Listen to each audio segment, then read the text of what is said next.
I look up out of the corner of my eye and I see Coyote stumbling over. His clothes are like tattered. He looks like he's like Tom Hanks from Castaway. Yeah. You know, just like clothes are shredded. He's got like blood stains like all over it. I immediately drop the camera and run up to him like, oh my gosh, like what happened? And like immediately, this was like a minute later. I'm like, oh my gosh, Coyote just got annihilated.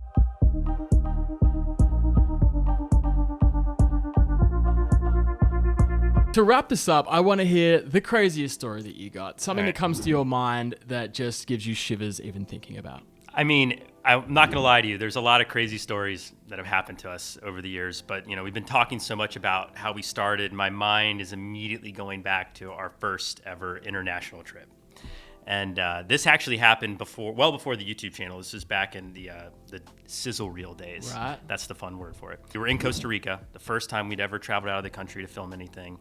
It was very exciting. It was very exotic to us to be in this really crazy jungle, place. And we were in the jungle, so there was no real cell phone reception or anything like that. So we were really detached. Like we didn't really know what was going on in the world.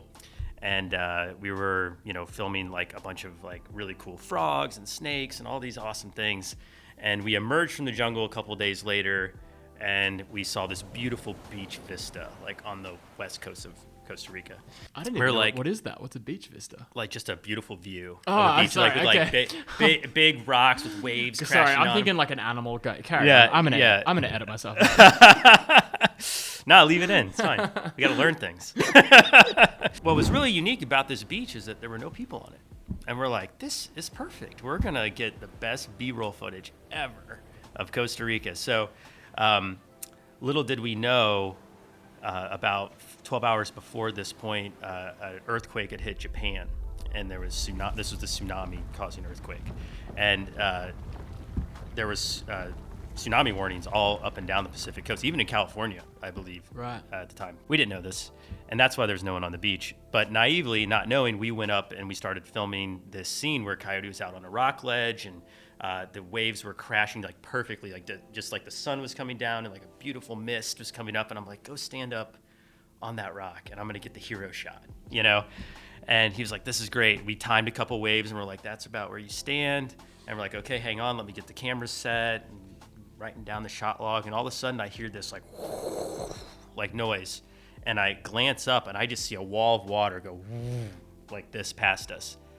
I was actually like blocked by a cliff edge, so I didn't really even get wet, but one of our cameras did, like got completely soaked. Wow. Now keep in mind, Coyote was out on this ledge, but being a camera person, like my first instinct was like, oh my gosh, we just lost a camera, like this is bad. I don't know why, I didn't think immediately of like what happened to Coyote, but like for some reason or other, I grabbed this camera, I throw it under my shirt, I'm trying to dry it off, I'm running back to the car. This was early days, so like this camera meant a lot to us. Yeah, that's a lot of money, man. Yeah, it meant a lot to all our footage, so like who knows what happened. The team and I are back at the car, and because we didn't really get hit by the wave, we didn't really assume much. But then I dry off this camera, I look up out of the corner of my eye and I see Coyote stumbling over. His clothes are like tattered. He looks like he's like Tom Hanks from Castaway. Yeah. Just like clothes are shredded. He's got like blood stains like all over it. I immediately drop the camera and run up to him like, oh my gosh, like what happened? And like immediately, this was like a minute later. I'm like, oh my gosh, Coyote just got annihilated by this wave.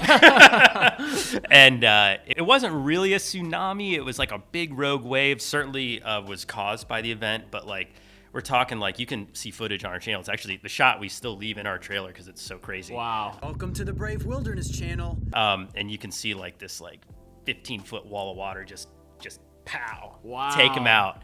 And he just got tumbled. He said he whited out and like tumbled over the rocks, but like you got just all kinds of like hematomas and lacerations. So like that was our christening, if you will, to international travel.